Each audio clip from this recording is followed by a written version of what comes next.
Olá, eu sou Fernanda Mello, professora de Pneumologia e Fisiologia da Universidade Federal do Rio de Janeiro, diretora do Instituto de Doenças do Tórax da mesma instituição e atual presidente da Sociedade de Pneumologia e Fisiologia do Estado do Rio de Janeiro, a SOPTERJ. Bem-vindos a mais um webinar. Hoje o tema será Atualização Covid-19. Teremos a honra de contar com a presença da doutora Patrícia Rocco, que é professora titular da Universidade Federal do Rio de Janeiro, chefe do Laboratório de Investigação Pulmonar do Instituto de Biofísica Carlos Chagas Filho, também membro titular da Academia Nacional de Medicina e da Academia Brasileira de Ciências, também membro da Rede Vírus do Ministério de Ciência e Tecnologia. Também teremos a presença da doutora Ana Paula Santos, que é médica da Universidade do Estado do Rio de Janeiro, a UERJ, da Universidade Federal do Rio de Janeiro, a UFRJ, e também intensivista da Rede DOR. Também teremos a presença da doutora Nina Visconti, que é médica do Instituto de Doenças do Tórax, da UFRJ, e também médica da Universidade Federal Fluminense, a UF. O coordenador desse evento será o nosso diretor científico, o Dr. João Stenhouse. Aproveito para agradecer também o apoio à realização desse evento junto à Glemark. Eu gostaria de fazer dois pequenos comentários antes de nós começarmos o evento em si, que é a sugestão de que vocês, ao visualizarem a tela de vocês podem clicar no canto inferior direito e aí vocês poderão ter a experiência de visualizar o webinar em tela cheia. Isso pode facilitar a visualização das projeções dos slides. Também no canto inferior direito da tela de vocês há um chat. Durante todo o evento, vocês poderão encaminhar sugestões, perguntas ou comentários. Ao término das apresentações, nós teremos a oportunidade de trazer para os palestrantes algumas perguntas que vocês tenham encaminhado. Esperamos que seja um evento bastante proveitoso para todos e eu gostaria, então, de convidar agora o Dr. João Stenhouse para que ele inicie as atividades do evento propriamente dito. João, boa noite. Boa noite a todos, obrigado, Fernanda.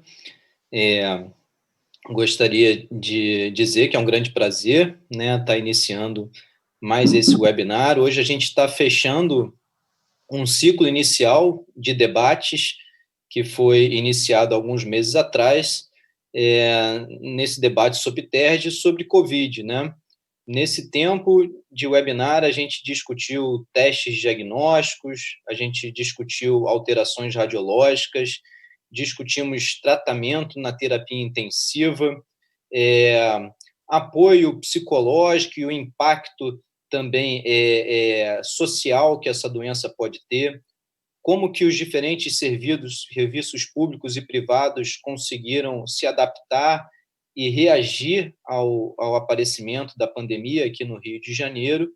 E hoje a gente parte, além de casos clínicos também muito interessantes, Hoje a gente parte para a fronteira a seguir, Eu acho que lá na frente a gente vai voltar a discutir Covid, não tenho a menor dúvida, mas fechando esse ciclo agora, partimos para saber o que há de novidade, o que está se pensando nos pacientes na recuperação após a doença causada pelo SARS-CoV-2, e o que a gente tem de novo na pesquisa também. Então, acho que teremos aqui uma experiência muito boa, e, além de tudo, não foi proposital isso, mas acabou caindo, hoje, quer dizer, um grupo só de mulheres super poderosas aqui no webinar, e também de uma escala de graduação. A gente tem desde a Patrícia Rocco, que ela vai me perdoar pelo elogio, mas assim, é uma imortal da Academia Nacional de Medicina, passando pela Fernanda, que hoje em dia não só presidente da SOPTERJ, como professora titular da UFRJ e também diretora do Instituto de Doenças do Tórax. Depois para a Ana Paula, que hoje em dia é uma das principais referências de tuberculose, não só no Rio de Janeiro, mas também no Brasil, e também uma grandíssima intensivista, teve direto na linha de frente do atendimento ao Covid no Hospital Copa d'Or. E terminando com a Nina, que é a caçula do Instituto de Doenças do Tórax, mas também já tem uma grande responsabilidade de estar levando adiante esse ambulatório de atendimento pós-Covid, que tem despertado tanto interesse de todos nós, porque é onde a gente está aprendendo muita coisa agora. Então, acho que a gente vai ter uma discussão muito boa e eu estou feliz de estar aqui participando como único homem, mas assim, orgulhoso de estar cercado de mulheres tão incríveis.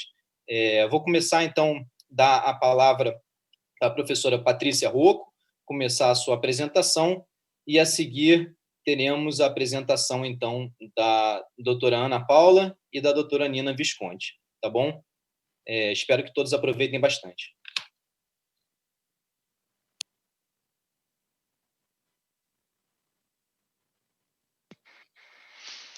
Bem, boa noite a todos. Eu queria agradecer a Fernanda, João Pedro, pelas gentis palavras, e queria agradecer intensamente a Sopterge, que nos últimos anos tem mostrado a força de uma sociedade de pneumologia no estado do Rio de Janeiro, o que muito me orgulha.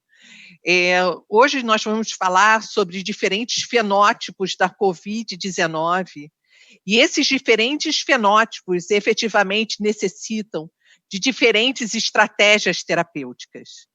Eu não tenho nenhum conflito de interesse em relação a essa apresentação. Nós sabemos que o SARS-CoV-2, esse coronavírus, ele pode entrar ou pelo nariz ou pela boca. E quando ele entra, seja pelo nariz ou pela boca, ele se liga a esse receptor, que é o receptor de enzima conversora de angiotensina 2. E esse receptor, já se sabe que eles se localizam não só nas células epiteliais tipo 2, mas eles também se localizam em células epiteliais das vias aéreas, células endoteliais, assim como células do músculo liso. E através dessa ligação do coronavírus com esse receptor é que se inicia essa cascata inflamatória. Aqui nós vemos o coronavírus, o SARS-CoV-2, e ele precisa dessas duas proteases, a furina e essa TMPRSS2, para que ele se ligue a esse receptor e possa, sim, entrar na célula. O que é interessante é que os mecanismos através dos quais ele entra nessas células e a resposta, ela varia pessoa a pessoa. Por exemplo, nessa situação em que você tem uma resposta imune que eu vou dizer de saudável, você tem os macrófagos alveolares que neutralizam esse vírus, você tem os anticorpos que também podem neutralizá-los, as células T, que também diminuem a atividade viral, e esse paciente pode ser assintomático ou com muito poucos sintomas. Por outro lado, você tem o cytokine storm, que vocês ouviram falar bastante da tempestades de citocinas. Quer dizer, esse vírus entra dentro da célula, mata essa célula, e faz uma resposta inflamatória local e sistêmica extremamente importante, com liberação de uma série de citocinas pró-inflamatórias. E liberando essas citocinas pró-inflamatórias, que geram essa inflamação, seja essa inflamação local, onde eu vou ter uma pneumonia mais leve, ou uma pneumonia moderada, ou uma pneumonia grave. Esse paciente com pneumonia grave, 10 a 20% são admitidos na unidade de terapia intensiva. E quando admitidos na unidade de terapia intensiva, o que nós observamos já em março, abril, principalmente na Europa, quando a gente tinha muitos poucos pacientes admitidos nas unidades de terapia intensiva, a gente já olhava essas tomografias computadorizadas desses pacientes com muita cautela. E nós víamos 3 fenótipos e discutíamos muito isso. Na época, em março e abril, todos os pacientes na Europa eram ventilados como se eles tivessem síndrome de conforto respiratório agudo, quer dizer, com volume corrente baixa e com uma PIP alta. E nessa época, a mortalidade na terapia intensiva era em torno de 80% a 90%. Com o passar do tempo e com as tomografias computadorizadas desses pacientes e com a análise da função pulmonar, não função pulmonar relacionada à oxigenação por si só, mas relacionada à mecânica pulmonar, nós distinguimos 3 diferentes fenótipos. O fenótipo tipo 1, onde vocês podem ver aqui essa tomografia computadorizada praticamente normal, onde você tem um comprometimento focal e áreas de hiperperfusão. O fenótipo tipo 2, onde você tem uma distribuição mais heterogênea, com atelectasia e opacidade peribrônquica. E o fenótipo tipo 3, que efetivamente é o fenótipo que usualmente encontramos na síndrome de desconforto respiratório aguda. Interessante ressaltar que muitas telerradiografias de tórax do fenótipo tipo 1 eram extremamente inocentes, mas esse paciente apresentava uma hipoxemia grave e era, sim, admitido na unidade de terapia intensiva. Já no fenótipo tipo 2, você observa uma opacidade focal e uma distribuição periférica, e no fenótipo tipo 3, uma consolidação bilateral com infiltrado pulmonar bilateral e atelectasia. Destrinchando melhor esses fenótipos, nós observamos que no fenótipo tipo 1, a complacência pulmonar podia estar normal ou até elevada.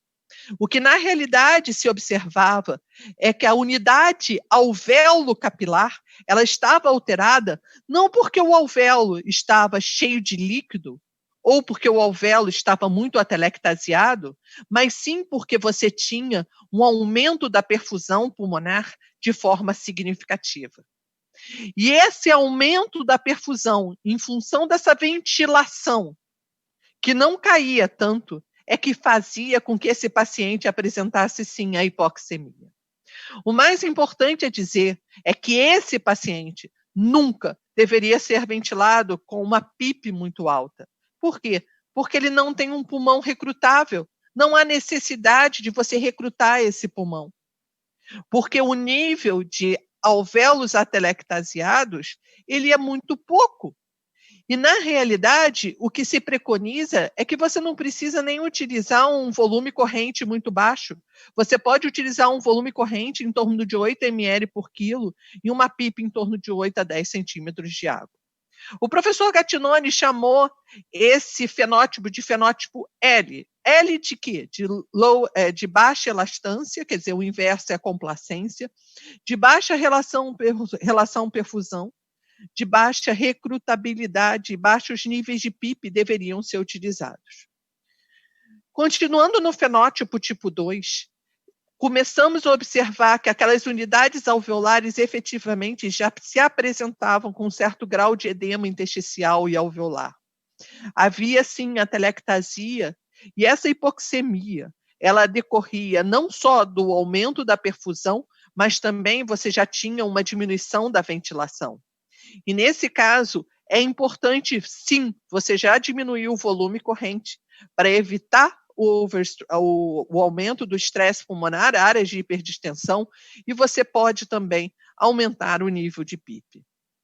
Já no fenótipo tipo 3, é o fenótipo que a gente diz que é parecido efetivamente com a SARA. E esse fenótipo, você passa a ter edema alveolar, uma baixa da relação ventilação-perfusão, uma hipoxemia importante, e nesse sim você tem uma ventilação muito mais reduzida do que a perfusão, gerando uma baixa complacência pulmonar. O volume corrente tem que ser baixo e a PIP pode ser titulada através da PIP Table. Bem, esse fenótipo foi determinado pelo professor Gattinoni como fenótipo H. H de alta elastância ou baixa complacência, um aumento do peso pulmonar porque você tem mais edema, um aumento da recrutabilidade porque você tem mais áreas de colapso que você pode recrutar e um aumento dos níveis de PIP. O que é importante se ressaltar é que, independentemente do mecanismo da posição prona, seja no fenótipo tipo 1, que estaria muito mais relacionado à redistribuição da perfusão do que o fenótipo tipo 3, que estaria relacionado muito mais a distribuição da ventilação, nós observamos uma resposta positiva. Nessa tomografia computadorizada que foi cedida pelo professor Jaber, a gente está vendo aqui uma tomografia de um paciente em posição supina, em cinza, áreas de hiperinsuflação, em verdes, áreas aeradas, em rosa, áreas não aeradas. Após 12 horas em posição prona, você observa um aumento de áreas hiperinsufladas, mas principalmente um aumento de áreas aeradas e uma diminuição de áreas não aeradas. Mais importante ressaltar é que 40% dos pacientes, independentemente do fenótipo que eles apresentavam, melhoraram com a posição prona. 20% dos pacientes mantiveram essa melhora. 77% dos pacientes melhoraram, aumentaram a PSO2. Só que um ponto principal que fez com que a letalidade dessas unidades de terapia intensiva reduzisse significativamente foi porque associava-se a hipoxemia exclusivamente a um problema de estratégia ventilatória ou não resposta à posição prona. E, na realidade, era fundamental excluir se esse paciente estava ou não apresentando um quadro de tromboembolismo pulmonar. E o mais importante de tudo, a partir do momento que observamos na Europa que havia muitos casos de tromboembolismo pulmonar e que a enoxiparina ou heparina, dependendo do que se quisesse, começou a ser utilizada profilaticamente e depois terapeuticamente, a letalidade caiu de 80% a 90% para 50% em toda a Europa. Quando falo toda a Europa, é principalmente os países que tinham mais casos, Itália, França e Espanha. Apesar de tudo, não há nenhuma evidência que a posição prona melhore a sobrevida. Entretanto, nós sabemos que, uma vez excluída a possibilidade de tromboembolismo pulmonar e esse paciente não está tendo uma resposta positiva à estratégia ventilatória adotada, a posição prona é uma boa estratégia terapêutica.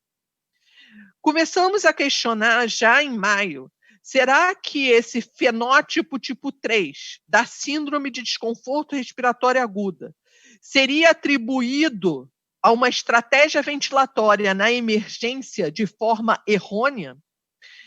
Nós sabemos que esses pacientes são admitidos inicialmente na emergência. E na emergência, esse paciente recebe oxigenoterapia, ou oxigenoterapia de alto fluxo, ou recebe CPAP, ou ventilação não invasiva.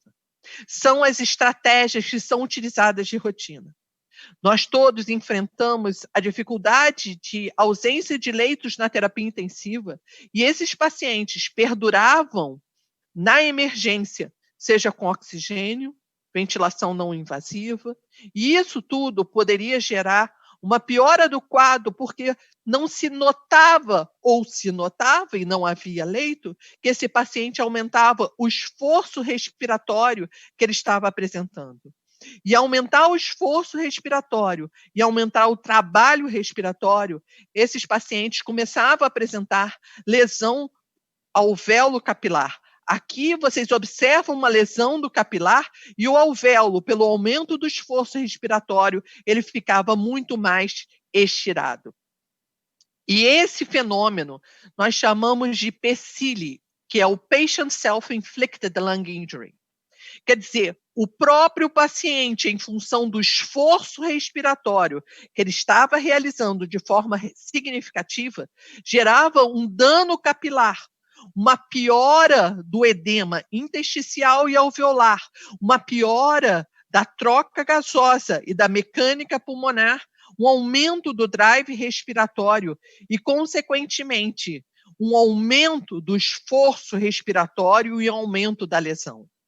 Quer dizer, será que o que nós estamos observando, né, com esses pacientes com fenótipo tipo 3, objetivamente é um paciente que foi tratado de forma equívoca? Onde eu estou querendo chegar? Será que se ele fosse entubado numa fase mais precoce, ou quando ele tivesse um aumento do esforço respiratório, ele fosse entubado rapidamente, ele não evoluiria para essa fase que nós chamamos de fase de intensidade de lesão ao véolo capilar e uma fase parecida com a síndrome de desconforto respiratório aguda? Quer dizer, a SARA pode ser causada por uma estratégia ventilatória na emergência que não tenha sido tão positiva, já que a gente não teria leito, ou porque nós realmente acreditávamos que deveríamos aguardar um pouco mais de tempo com a oxigênio-terapia, seja de flacho, alto fluxo ou não, ou com a ventilação não invasiva, dependendo da unidade hospitalar. Nós sabemos que a síndrome, o SARS-CoV-2, que é a síndrome respiratória aguda grave induzida pelo coronavírus, ela não causa somente pneumonia. Sabemos hoje bastante que ocorre disfunção orgânica múltipla. Esquece, isso não é um quadro de sepse, isso é Covid-19. Todos me perguntam, afinal de contas, isso aqui é uma sepse-like? Não, isso é Covid-19 com fisiopatologias específicas e características específicas. Características essa, por exemplo, com lesão do cérebro, quer dizer, por eventos trombóticos, eventos isquêmicos, hemorrágicos, por meningoencefalite, e o neurotropismo, que frequentemente encontramos. Eventos relacionados à lesão cardíaca, com lesão cardíaca, alteração da fração de ejeção, aumento dos níveis de troponina, trombose venosa profunda e complicações tromboembólicas. Vimos também alterações renais com falência renal aguda, alterações de trombose, reações adversas a drogas, principalmente os antivirais, que lesavam o rim e poderiam também lesar o fígado. Vimos também casos de diarreia, de inflamação endotelial com lesão intestinal, além do quadro pulmonar propriamente dito que eu descrevi para os senhores. Bem, então, provavelmente, a definição de SARS-CoV-2 não deveria ser correta, porque eu não tenho somente uma lesão respiratória, eu tenho uma lesão de múltiplos órgãos. E nós resolvemos chamar esse coronavírus de MODS-CoV-2, já que eu tenho uma Multiple Organ Dysfunction induzida pelo Covid-19. Falando um pouco dessa disfunção orgânica múltipla que nós vemos,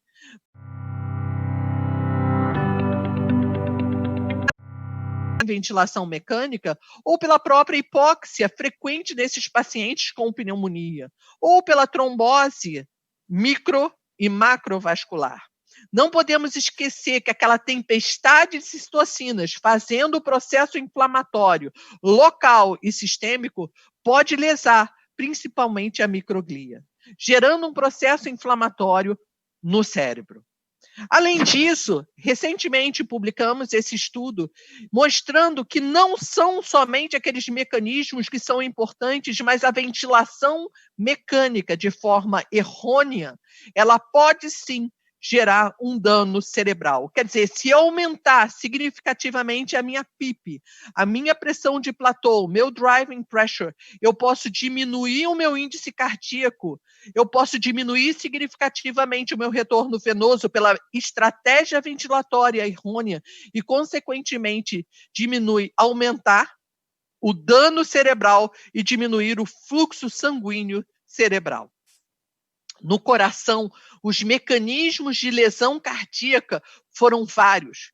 Não foi incomum termos miocardite, termos infarto, e os mecanismos, como os senhores podem ver, a entrada do SARS-CoV-2 dentro do miocárdio, vai fazer uma invasão viral, lesar o miocárdio fazendo um processo de miocardite.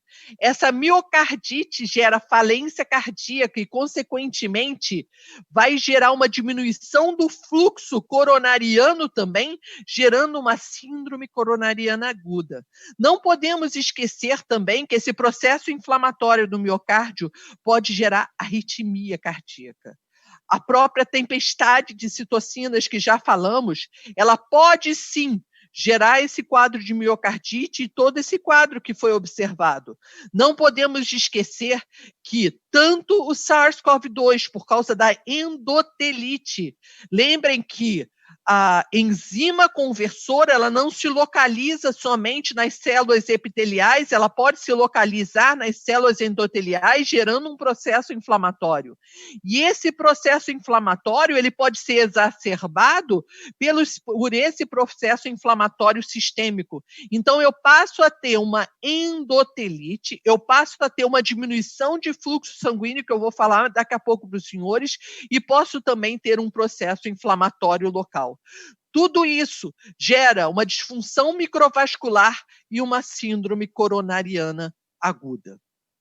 Saindo um pouco do coração e entrando no rim, o que não falta também são mecanismos de lesão renal. Lesão endotelial. O endotélio, uma vez lesado, pode levar a maior lesão renal. Além disso, a hipovolemia com hipotensão lesando o rim. Não nos esquecendo da cytokine storm, da tempestade de citocinas, gerando um processo inflamatório local e sistêmico no rim. Além disso, a pneumonia, gerando assim um desconforto respiratório no fenótipo tipo 3. E esse paciente em ventilação mecânica ou a própria ECMO, que não foi incomum durante essa pandemia de Covid-19 como estratégia terapêutica, pode lesar mais o rim. Saindo desses mecanismos inflamatórios e relacionados à hipoxemia, nós temos os mecanismos endoteliais por hipercoagulação, alterações de micro e macrotrombos também pode lesar o endotélio e gerar falência renal. Bem, mas o que mais foi comentado foram as desordens de coagulação que esses pacientes apresentavam, principalmente pelo processo inflamatório, assim como pelo processo de endotelite e bem como pelo processo de baixo fluxo sanguíneo. Nesse esquema que foi publicado no Intensive Care Medicine, eu acho que é um dos esquemas mais claros para a gente entender os mecanismos relacionados aos distúrbios de coagulação. Então, aqui nós temos o SARS-CoV-2, que se liga ao receptor ACE2, que é o ECA2, gerando o processo inflamatório local e sistêmico. Esse processo inflamatório local e sistêmico pode gerar um quadro de hipercoagulabilidade ou endoteliopatia. Não podemos esquecer que existe um fenômeno reflexo chamado vasoconstrição hipóxica. E essa vasoconstrição hipóxica, ela vai gerar o quê? Uma diminuição do fluxo sanguíneo. E a diminuição do fluxo sanguíneo nas unidades pulmonares pode gerar um processo de hipercoagulabilidade. Não podemos nos esquecer também que a hipóxia por si só e vasoconstrição pode exacerbar o processo de endoteliopatia. Isso tudo vai gerar micro e macrotrombos, ou embolia pulmonar ou qualquer outra lesão orgânica múltipla. Nessa autópsia desse paciente, que foi, esse paciente, ele veio a falecer na Universidade de Gênova, no hospital, vocês conseguem observar que o fenômeno trombótico é uma realidade. Aqui nós observamos a presença de microtrombos em pequenas arteríolas e aqui o chamado dano alveolar difuso, com áreas de atelectasias, o aumento do processo inflamatório e até podemos dizer que aquilo seria uma membrana hialina. Resolvemos fazer um algoritmo. Esse algoritmo ele foi utilizado em diversos hospitais. E esse algoritmo ele se baseou em baixo risco, risco intermediário e alto risco. Por quê? Quando começar heparina profilática? Ou quando começar a heparina terapêutica? Essa era uma grande dúvida que nós tínhamos. Quando é que a gente vai fazer eco em todos os doentes? Quando é que a gente vai fazer tomografia na maioria dos doentes? Então, nesse algoritmo, os pacientes de baixo risco eles teriam um dedímero abaixo de 1000 e sem nenhum evento clínico. Então, todos os pacientes que eram admitidos, seja num ambulatório não, seja na enfermaria, seja na enfermaria ou na unidade de terapia intensiva, ele começava sempre com heparina profilática, quer dizer, enoxiparina profilática, que era a nossa preferência. Se houvesse melhora do dedímero e do estado clínico do paciente, a gente continuava com enoxiparina profilática. Se esse paciente não melhorasse, ele iria para o risco intermediário. Nesse risco intermediário, a gente chamava pacientes com dedímero acima de 1.000 e sem nenhum evento clínico. Todos os pacientes com dedímero acima de 1.000, a gente realizava ecocardiograma para ver se tinha ou não disfunção cardíaca direita. Se houvesse, sim, disfunção cardíaca direita, a gente ia para o risco que a gente chamava mais grave. Se não houvesse alteração, a gente começava, porque o dedímero era acima de 1.000, com enoxiparina terapêutica. Se houvesse melhora do dedímero, a gente a gente continuava com enoxiparina terapêutica e depois, com a melhora do paciente, a gente passava com enoxiparina profilática e continuava com enoxiparina profilática na casa do paciente. Se não houvesse melhora, ia para o risco mais grave. No alto risco, dedímero acima de 1.000, e haveria, sim, ou aumento de troponina ou qualquer alteração eletrocardiográfica. Alteração eletrocardiográfica com S1, Q3, T3, sugestiva D. Então, nós fazíamos o ecocardiograma. Se o ecocardiograma confirmasse, juntamente com a angio-CT, a gente fazia trombólise, que em caso de apresentar uma disfunção cardíaca direita, nós mantínhamos a terapia com enoxiparina e, se não houvesse, também a terapia com enoxiparina. Eu estou colocando heparina porque os cardiologistas, de uma forma geral, não só no Brasil, mas como Europa e Estados Unidos, preferem heparina ao enoxiparina. Por isso que a gente optou em manter a heparina nesse estudo. Bem, aqui nós estamos vendo que era a dúvida sempre, de todos, como é que esses pacientes efetivamente evoluíam. Novamente, isso aqui é um quadro de autópsia, em que a gente tem a tomografia computadorizada desses pacientes com o dano alveolar difuso numa fase precoce, numa fase intermediária e numa fase mais tardia. O que vocês podem ver aqui na tomografia computadorizada, uma piora progressiva com sinais de fibrose pulmonar, e aqui eu não sei se vocês estão vendo um aumento significativo de fibras colágenas. Novamente, isso aqui é o estágio mais tardio, onde você tem a tomografia computadorizada com sinais de fibrose pulmonar. Esse estudo foi submetido, ele ainda está em revisão, e aqui áreas de colapso, aumento de fibras colágenas, perdão.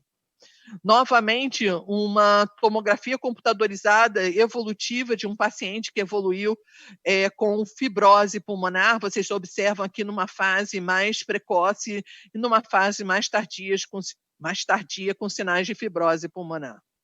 Bem, a gente tem nas nossas mãos um desafio terapêutico.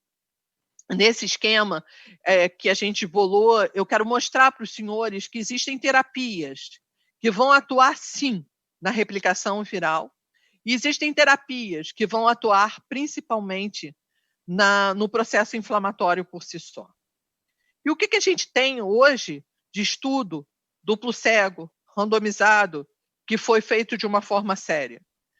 Somente a dexametasona, que foi o estudo Recovery, em que mostrou que a dexametasona poderia mostrar uma resposta benéfica em pacientes internados em terapia intensiva. Interessantemente ressaltar que há mais ou menos 1-2 semanas, o grupo do Amazonas fez também um estudo extremamente elegante, utilizando metilprednisolona, e ele não mostrou resposta alguma da metilprednisolona em pacientes internados em terapia intensiva e ventilados mecanicamente. Interessante ressaltar que a concentração de metilprednisolona no pulmão ela é muito maior do que a concentração de dexametasona. O uso do remdesivir, num seu estudo que foi publicado no New England Journal of Medicine, que mostrou realmente aparentemente uma melhora da carga viral, nós estamos ainda em dúvidas acerca de utilizar ou não o Remdesivir. Esse estudo continua sendo realizado e é interessante que ele está realizado nas diferentes etapas da Covid-19. Está sendo realizado na fase precoce, onde, teoricamente, você tem uma maior replicação viral. Numa fase intermediária, em que você tem tanto replicação viral, mas você tem um processo inflamatório importante, e numa fase mais tardia dos pacientes internados na terapia intensiva, que o processo inflamatório sistêmico local ele é muito mais significativo do que qualquer outra coisa.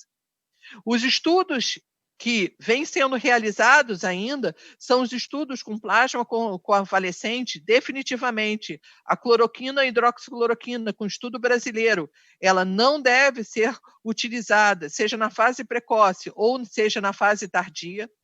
Além disso, podemos ver que os estudos utilizando o Lopinavir e Ritonavir não mostraram resposta benéfica alguma. O Favipiravir, que foi realizado principalmente pelos russos, né, eles acharam que havia sim uma resposta benéfica, mas até um momento não houve uma resposta positiva acerca do Favipiravir. O tocilizumab, que foi utilizado logo no início da pandemia aqui no Brasil, então muitos realizaram IL-6 para saber se o IL-6 está aumentado, então vamos fazer tocilizumab em todos os pacientes. Houve casos de hiperinfecção frequentes e a mortalidade, vamos falar, a letalidade, foi extremamente elevada. E os estudos clínicos que foram publicados, seja ele associado a esteroide ou não mostrou nenhuma resposta benéfica. Vários são os estudos que vêm sendo realizados com anticoagulante, mostrando alguns respostas, são estudos retrospectivos, outros estudos prospectivos, mas não duplo cego e nem randomizados. Então, nós temos que aguardar um pouco a resposta destes diferentes estudos, mas no momento o que a gente tem de positivo, infelizmente ou felizmente, é o uso da dexametasona. Bem, eu vou terminar essa apresentação falando um pouquinho da parte do que a gente está também trabalhando. Nós estamos fazendo 4 estudos clínicos relacionados à Covid-19. Um dos estudos que estamos participando é o uso da terapia celular. Eu acho que a pergunta que todos fazem é: por que terapia celular na Covid? Já está provado, principalmente em lesões inflamatórias agudas, que a terapia com células mesenquimais tem propriedades anti-inflamatórias, antifibrogênicas, e geram também o que a gente chama de reparo, tanto do epitélio e do endotélio. Pensando na fisiopatologia da Covid-19, teoricamente, isso daqui seria uma excelente terapia. Além disso, a melhora do edema tem uma atividade antimicrobiana. A gente não pode esquecer que não é incomum dos pacientes em terapia intensiva ter a infecção viral associada à infecção bacteriana. E se você pega células mesenquimais e cultiva com qualquer tipo de bactéria, a multiplicação, o crescimento dessa bactéria reduz imediatamente. Além disso, as células têm propriedades antiapoptóticas. Não podemos esquecer que as células já foram estudadas em distúrbios de diferentes órgãos. E nesse estudo, que aqui foi publicado em 2020, mostrou que as células podem atuar no pulmão, no rim, no fígado, no coração e no trato gastrointestinal. A primeira pergunta que fizemos em março, em abril, quando a gente pensou pela Sociedade Internacional de Terapia Celular a utilizar células mesenquimais, foi: será que essas células mesenquimais expressam um receptor? Porque a partir do momento que elas expressassem esse receptor, uma vez que o vírus se ligasse ao receptor expresso na célula mesenquimal, essa célula não funcionaria. Felizmente, o que foi observado é que as células mesenquimais não expressam esse receptor ECA2. Então, eles não são susceptíveis, elas não são susceptíveis à necrose ou apoptose decorrente da ligação do vírus nesse receptor. Logo, as células poderiam ser, sim, uma estratégia segura e efetiva para o tratamento desses pacientes com pneumonia.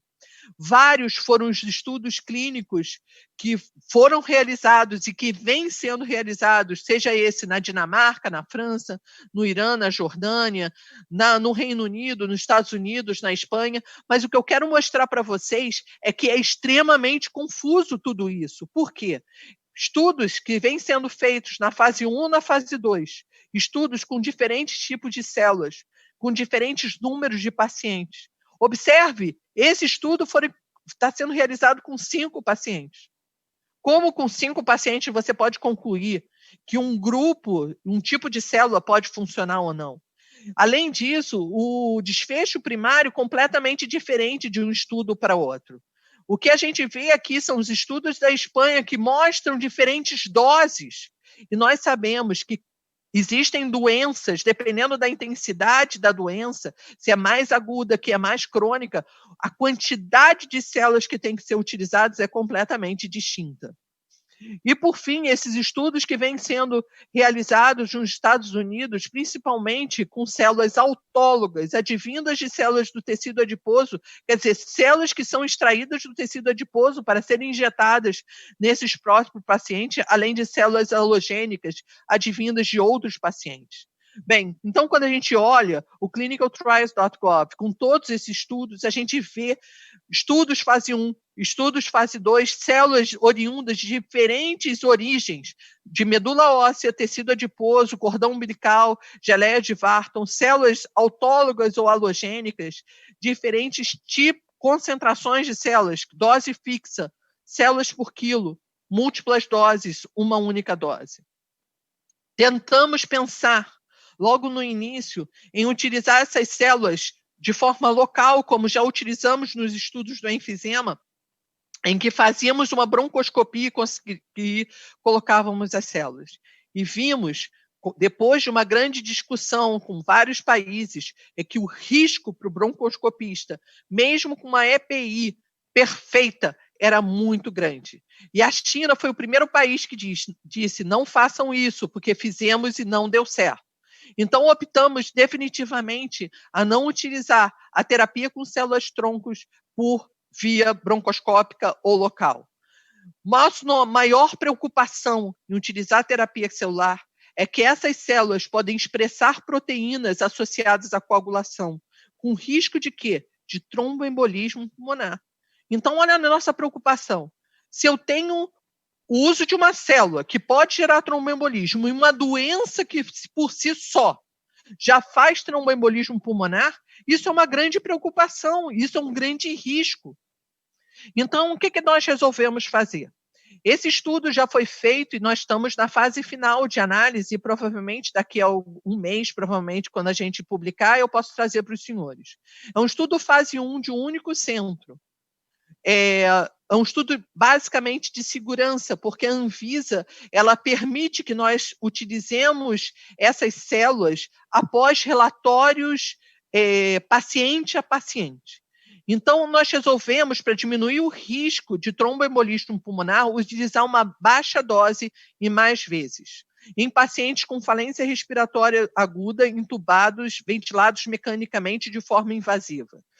Foram 3 coortes, 3 indivíduos por coorte, que receberiam 2,5 vezes 10 a 7, 5 vezes 10 a 7, 2 doses com intervalo de 2 dias e 10 a 8ª.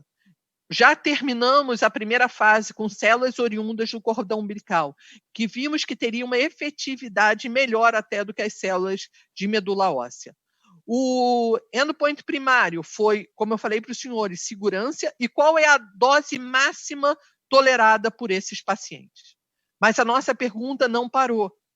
Será que essas células poderiam, de alguma forma, eu posso afirmar para os senhores que esses pacientes não evoluíram com embolia pulmonar, mas será que essa seria a melhor estratégia? Será que eu não poderia fazer uma quantidade maior de células e ter efeitos benéficos ou não? Bem, então nós começamos a pensar nas chamadas vesículas extracelulares. Não sei se os senhores sabem, mas as células mesenquimais, elas atuam através da liberação de microvesículas ou exossomas. E essas microvesículas e exossomas, dentro delas nós temos microRNAs, proteínas, que vão liberar uma série de mediadores anti-inflamatórios. E esse é um dos mecanismos. Então, o que a gente pensou? Se a gente extrair essas microvesículas e esses exossomas, será que se eu injetar isso nos pacientes, e eu sei que isso não vai gerar tromboembolismo pulmonar, eu teria uma resposta mais benéfica? Então, nesse estudo que foi publicado por esse grupo, eu creio que em abril e maio, foi um estudo fase 1, fase 2, prospectivo, mas ele não era duplo célulo, não era randomizado, num único centro, que avaliou a segurança e eficácia, e ele chamava que eles estavam injetando Exoflow, 15 ml. O que significa Exoflow? O quantas células efetivamente eles injetaram, quer dizer, quantas vesículas advindas de quantas células. Mas, de qualquer forma, eles observaram que os linfócitos T aumentaram, que a proteína C reativa diminuiu e que o D-dímero também diminuiu, mostrando que tinha, sim, uma atividade anti-inflamatória e protetora. E não houve nenhum evento adverso. Quando a gente vai ver a discussão desse artigo, começaram a discutir, peraí, isso aqui não tem lógica, nem publicar esse artigo. Por quê? O que é Exoflow? Como é que controlaram essa injeção? 15 ml de que foi injetado? Houve monitorização desse paciente durante quanto tempo? Nada disso era dito, somente os dados que eu mostrei para os senhores. 3 estudos estão no clinicaltrials.gov usando terapia com exossomos em pacientes com COVID. Entretanto, até o momento, nenhum recrutado. Nosso grupo já tem um estudo no CONEP aprovado, é um estudo fase 1, fase 2. Um estudo randomizado, duplo cego, placebo controlado. Mas, como eu falei para vocês, tudo tem que ter aprovação da Anvisa. E nós estamos aguardando a aprovação da Anvisa para iniciar esse estudo. O estudo de células de mesenquimais, esse estudo de segurança já findou e nós estamos fazendo a fase final de análise. Então, nós injetaremos células, vesículas extracelulares advindas de células mesenquimais de medula óssea, 2 × 10⁸, ou placebo. O outcome, o desfecho primário, foi a taxa de letalidade, o desfecho secundário, oxigenação, o SOFA score, mecânica pulmonar, dias de ventilação mecânica, dias de internação no hospital ou na terapia intensiva, incidência de eventos adversos e medidas de mediadores. Em resumo, os pacientes com COVID-19 exibem, sim, diferentes fenótipos. Não devem ser tratados de forma similar. O esforço muscular respiratório necessita ser avaliado com o objetivo de impedir a PCID. Sugerimos, sim, não só a ventilação mecânica personalizada, mas a estratégia terapêutica personalizada, porque você tem uma disfunção orgânica múltipla. Não olhe só o pulmão, olhe os outros órgãos. As alterações de coagulação são uma realidade. Elas deixaram de ser um achismo e são uma realidade que devem ser prevenidas e tratadas. Então, para puxar a sardinha para o nosso lado, nós achamos que esse vírus não deveria ser chamado de SARS-CoV-2, mas de MODS-CoV-2, já que a gente tem o comprometimento de múltiplos órgãos. Nosso grupo está estudando intensamente a fisiopatologia dessa disfunção orgânica múltipla, o desenvolvimento de novas terapias, bem como o tratamento individualizado com estratégias ventilatórias personalizadas e estratégias terapêuticas para impedir esse MODS-CoV-2. Gostaria de agradecer ao laboratório, ao grupo do laboratório, a todas as nossas agências de fomento, a Rede Vírus, que eu participo com os estudos clínicos do Ministério de Ciência, Tecnologia e Inovação, bem como os colaboradores da Itália, da Espanha, do Canadá e dos Estados Unidos. Muito obrigada.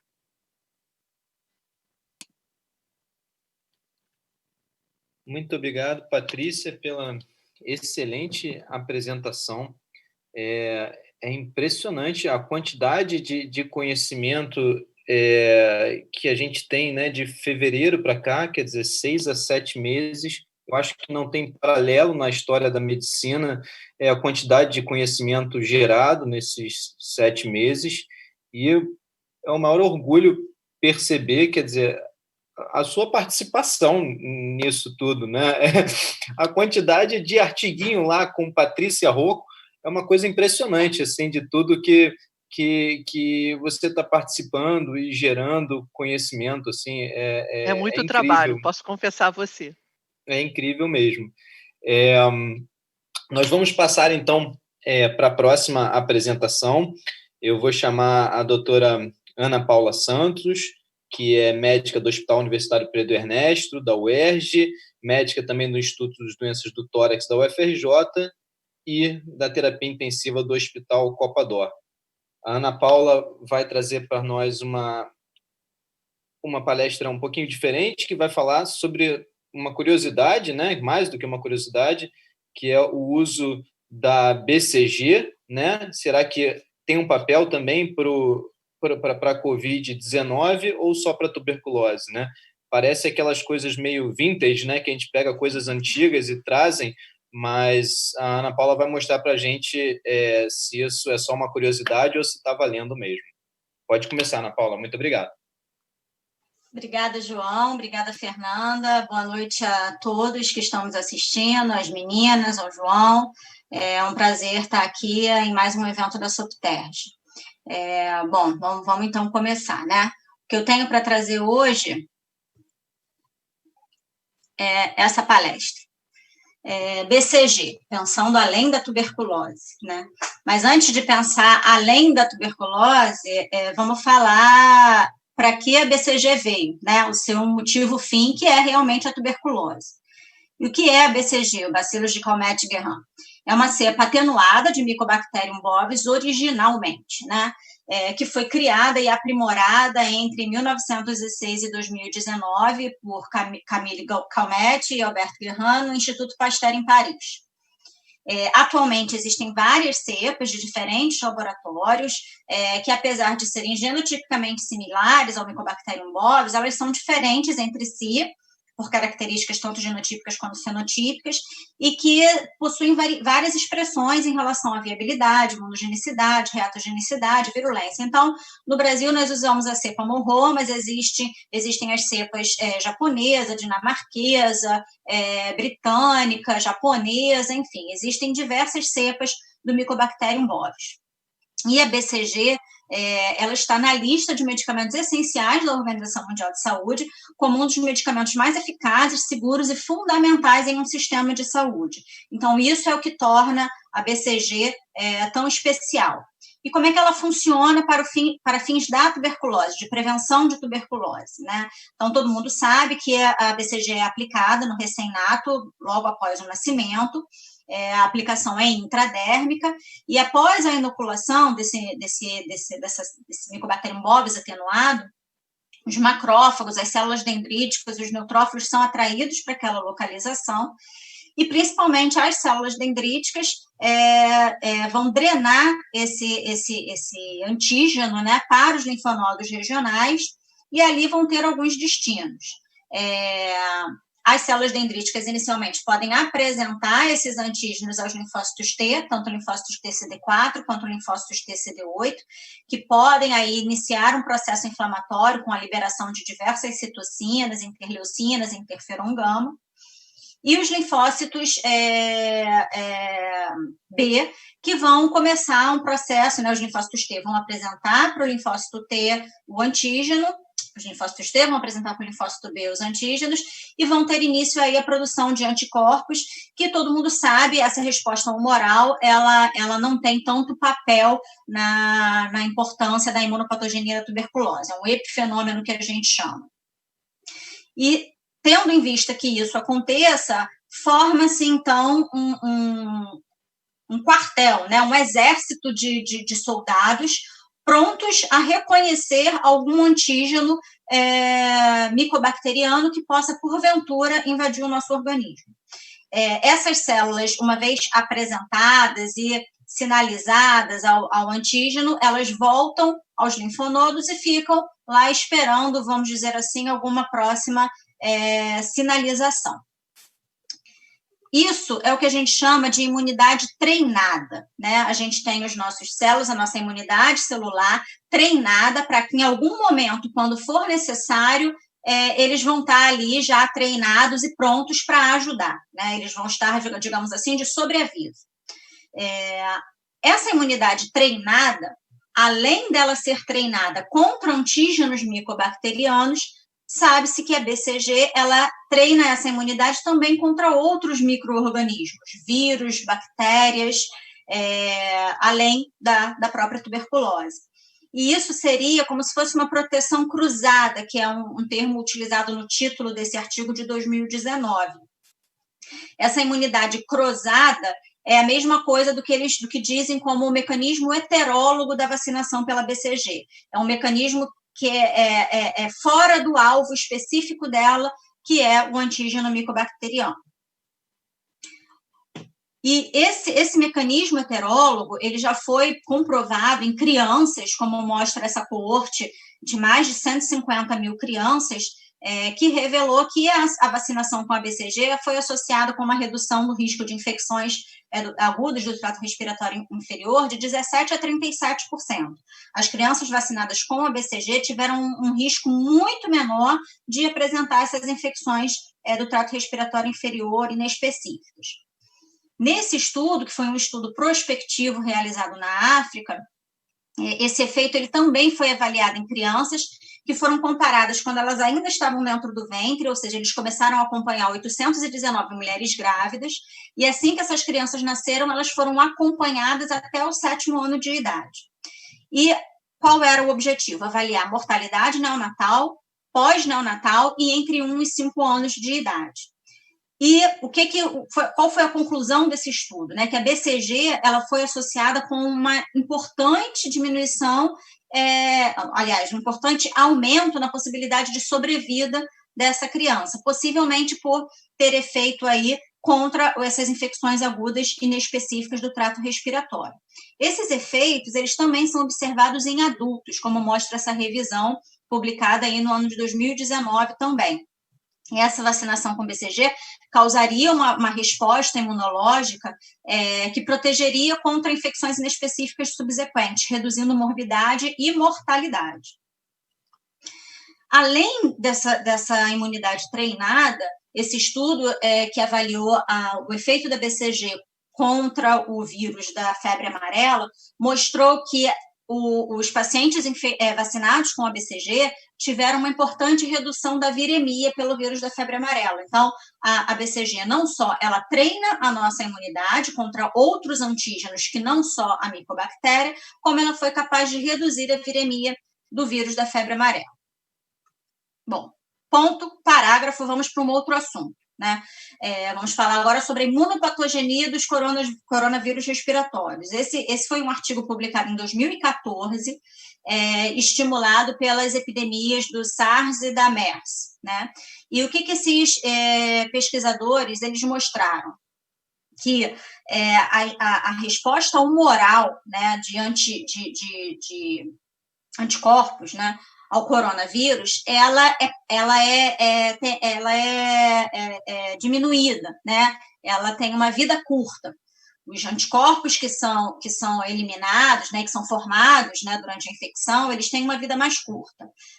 No entanto, uma resposta imune específica mediada por célula, ela persiste por até 6 anos após a infecção.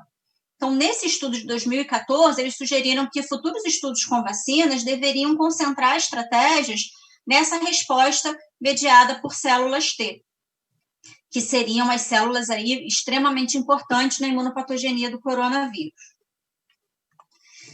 Essa imunidade mediada por células T, ela seria não só mais duradoura, né? No artigo anterior eles falaram que essa resposta pode ir até 6 anos após a infecção, como ela seria mais precoce do que a resposta humoral, como a gente pode ver nesse gráfico. E aí, pasmem, né? A resposta imune treinada ela foi aventada como uma possível arma em reduzir tanto a susceptibilidade quanto a gravidade da infecção pelo SARS-CoV-2. Então, o que os pesquisadores mostraram nessa publicação da Cell? Que existem fatores de risco não genéticos, existem várias comorbidades e existem fatores de risco genéticos que podem interferir com a resposta imune ao SARS-CoV-2. Se essas pessoas, dependendo dessa mistura aí de fatores, se ela tiver uma resposta imune inata ok, boa, legalzona ali em cima para responder, ela vai gerar uma viremia melhor, com isso eu vou ter uma menor inflamação, menos sintomas e uma sobrevida melhor. Agora, se eu tenho uma resposta imune inata caída, sem atividade, eu vou ter uma maior viremia, uma hiperinflamação e eu posso ter um maior risco de morte. E onde que a imunidade treinada pode agir? Nessa resposta imune que está parada, digamos assim. Nesse mesmo artigo, o que eles mostraram? Que quando eu faço uma vacina inicialmente, esse primeiro estímulo pela vacina gera uma resposta imune inicial, que depois cai, mas que num segundo momento, quando eu for exposta à infecção pelo SARS-CoV-2, eu já vou ter um exército armado, como eu expliquei anteriormente, que pode me gerar uma resposta mais rápida e mais exacerbada. Essa resposta mais rápida e mais exacerbada, ela interfere com a atividade metabólica gerada pela inflamação do SARS-CoV-2, gera também alterações epigenéticas, e tudo isso pode contribuir para uma resposta melhor à infecção pelo SARS-CoV-2, gerando menos desfechos negativos. Essa imunidade treinada, ela não seria o fim de qualquer terapia, de qualquer tratamento, mas sim, talvez, uma ponte até que seja desenvolvida uma vacina especificamente contra o SARS-CoV-2. E aí, eu falei que a vacina BCG, ela gera uma imunidade treinada, com a participação importante de células T, e eu falei que a imunopatogenia da SARS-CoV-2 tem uma importante participação de células T. E mostrei que a imunidade treinada pode ter um papel na incidência, na susceptibilidade e na gravidade dos casos de SARS-CoV-2.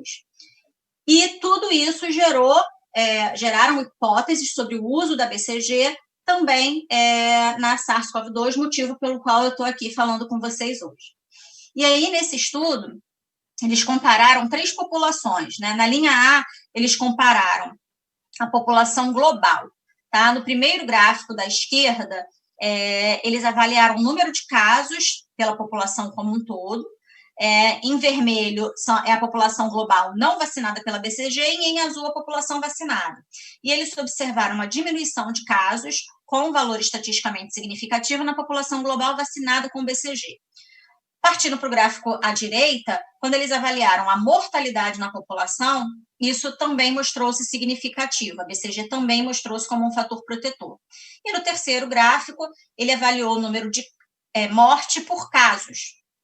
E ele mostrou aí já uma diferença não tão significativa, mas ainda assim ele mostrou que a população vacinada com a BCG tinha um menor número de mortes relacionado aos casos de Covid.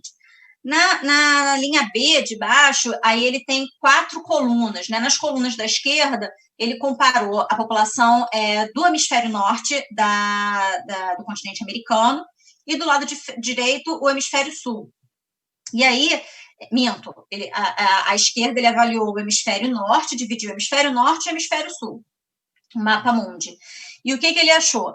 A população do hemisfério norte não vacinada, eu tinha um maior número de casos, um maior número de mortes geral e um maior número de mortes por casos.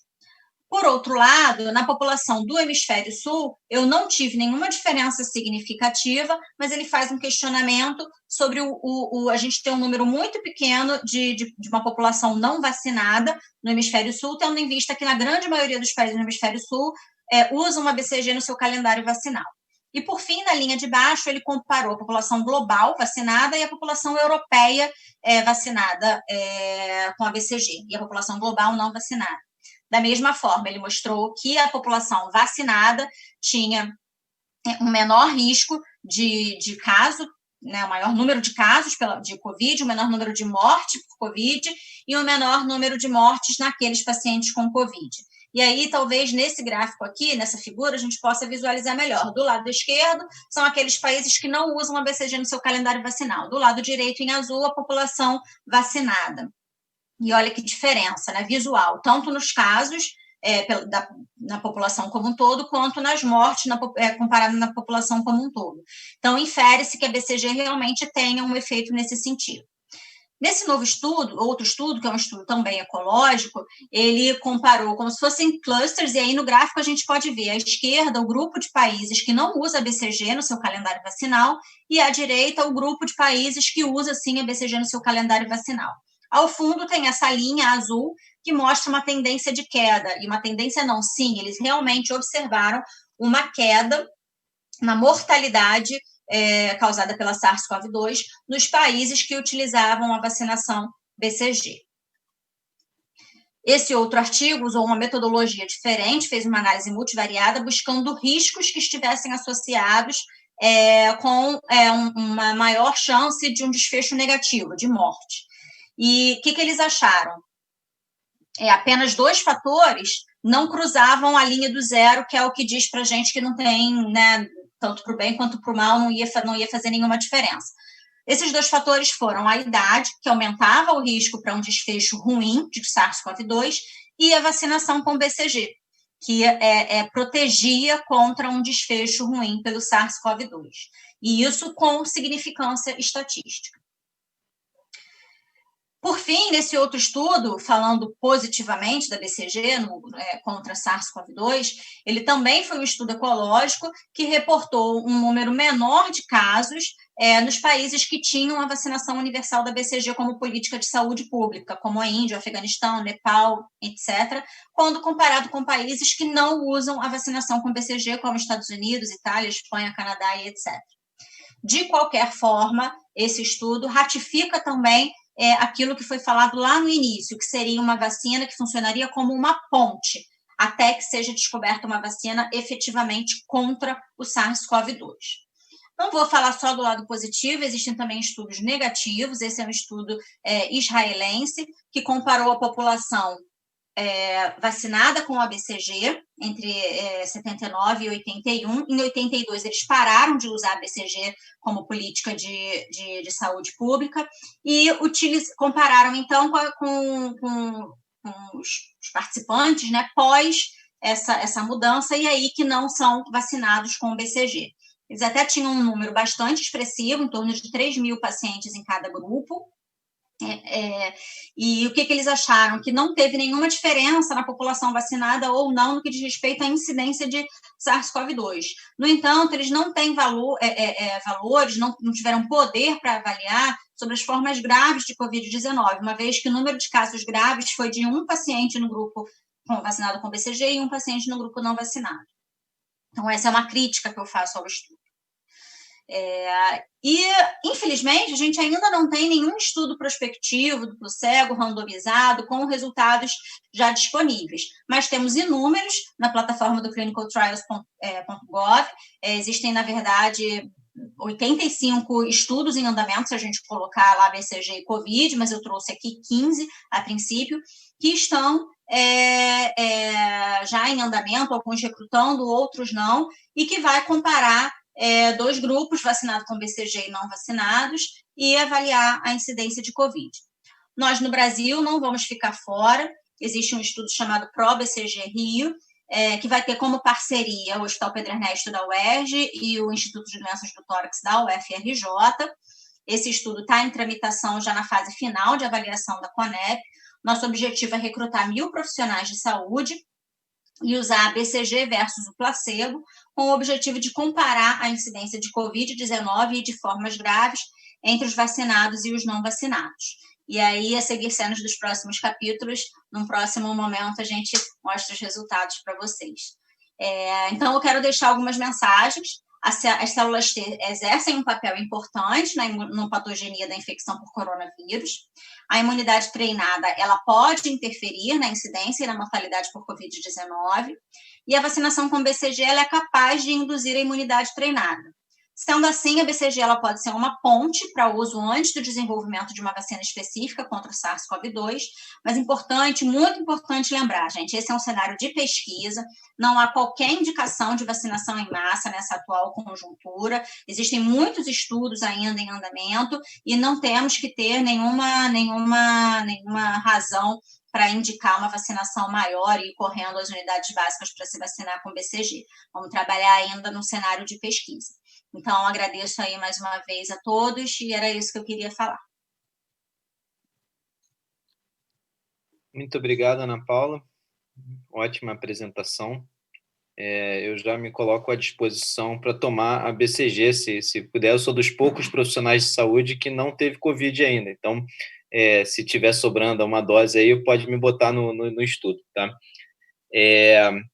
A gente vai passar, então, a palavra agora para a Nina, para a terceira palestra dessa noite. E a Nina é médica pneumologista do Instituto de Doenças do Tórax, da UFRJ, e vai contar para a gente um pouco da experiência inicial do ambulatório de pós-Covid, que foi criado há pouco tempo no Instituto, a partir de uma demanda que se percebeu de necessidade desses pacientes que estavam se recuperando da síndrome do coronavírus. Pode começar, Nina. Muito obrigado.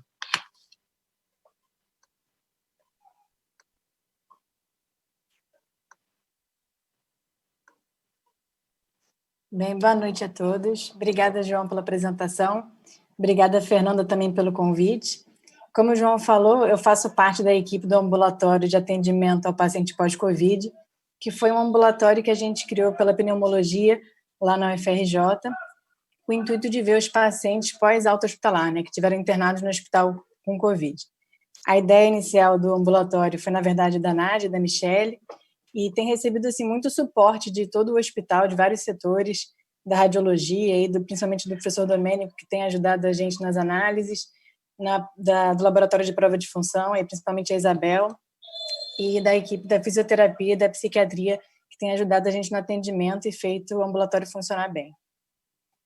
E de onde que veio essa ideia do ambulatório? Porque a gente acha que tem que acompanhar o paciente pós-Covid depois da alta hospitalar.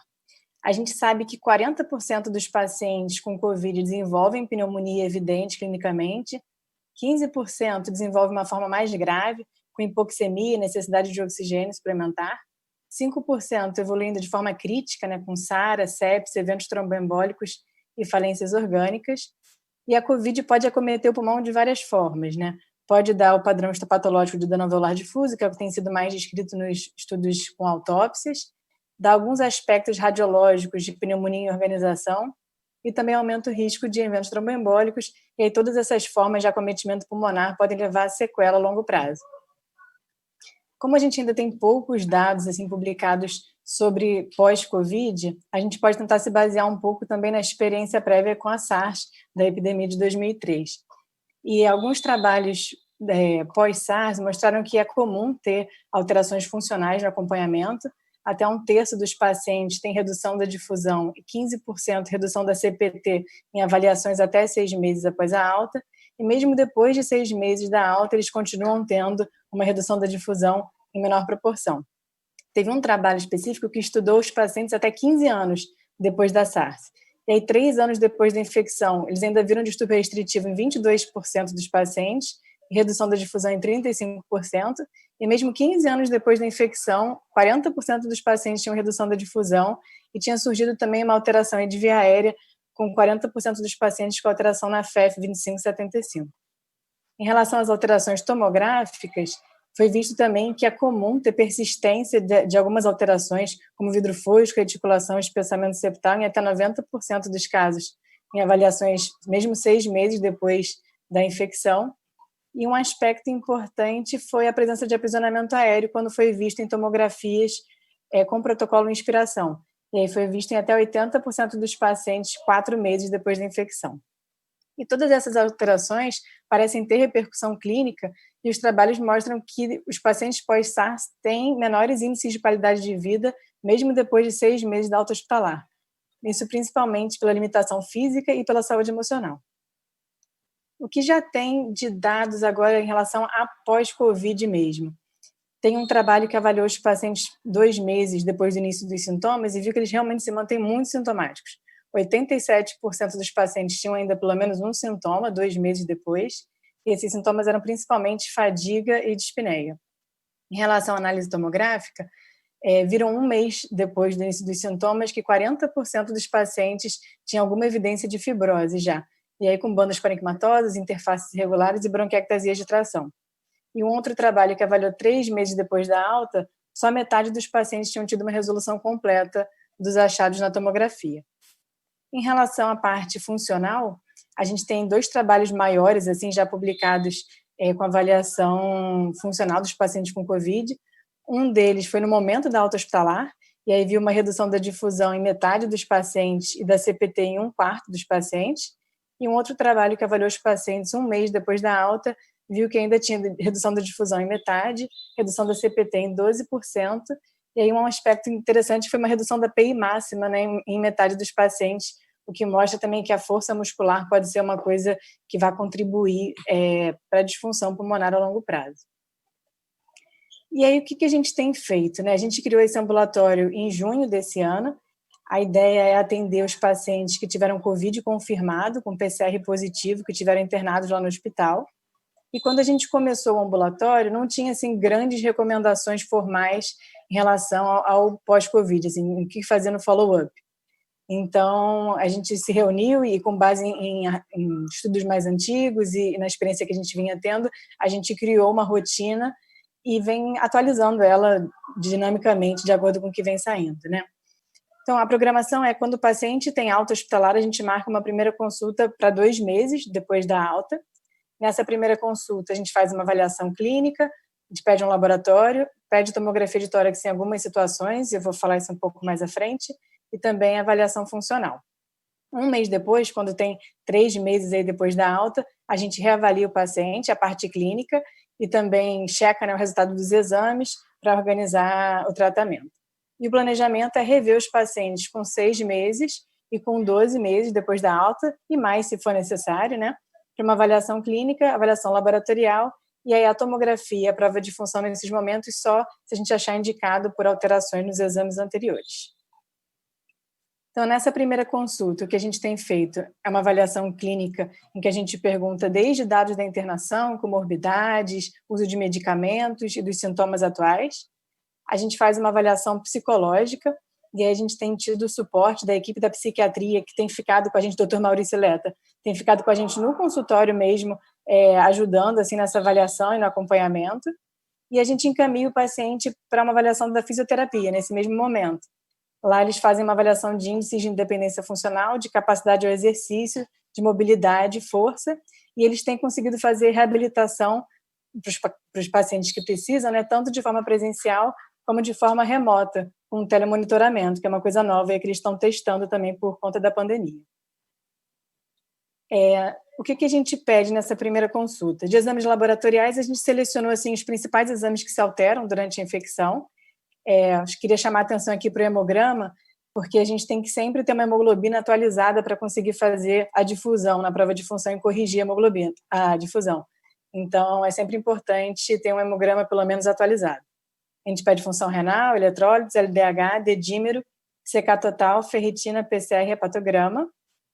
Na prova de função, a gente tem feito oscilometria de impulso, espirometria, a difusão e pletismografia corporal para os pacientes. A prova broncodilatadora, a gente só tem feito para os pacientes que na fase pré mostraram alguma alteração, ou de aumento de resistência de vias aéreas, ou então de obstrução mesmo na inspiro, não temos feito para todos.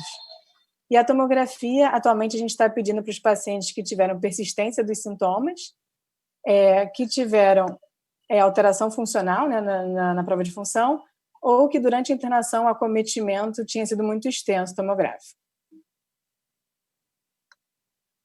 E qual é o perfil dos pacientes que têm internado lá no hospital? Só para dar uma ideia assim, do que a gente tem visto. Até o final de junho, 240 pacientes foram internados no hospital e tiveram diagnóstico de Covid confirmado por PCR positivo. Desses, 145 pacientes receberam alta até o final de junho. São esses os pacientes que a gente tem a intenção de acompanhar por enquanto. Uma avaliação de 125 pacientes, só para dar uma ideia do que a gente tem internado no hospital, a gente viu que 80% dos pacientes que internam precisam de oxigênio, cerca de 25% precisa de ventilação mecânica e de internação em CTI. A mortalidade geral tem sido em torno de 20% e a mortalidade dos pacientes que foram entubados tem sido em torno de 60%.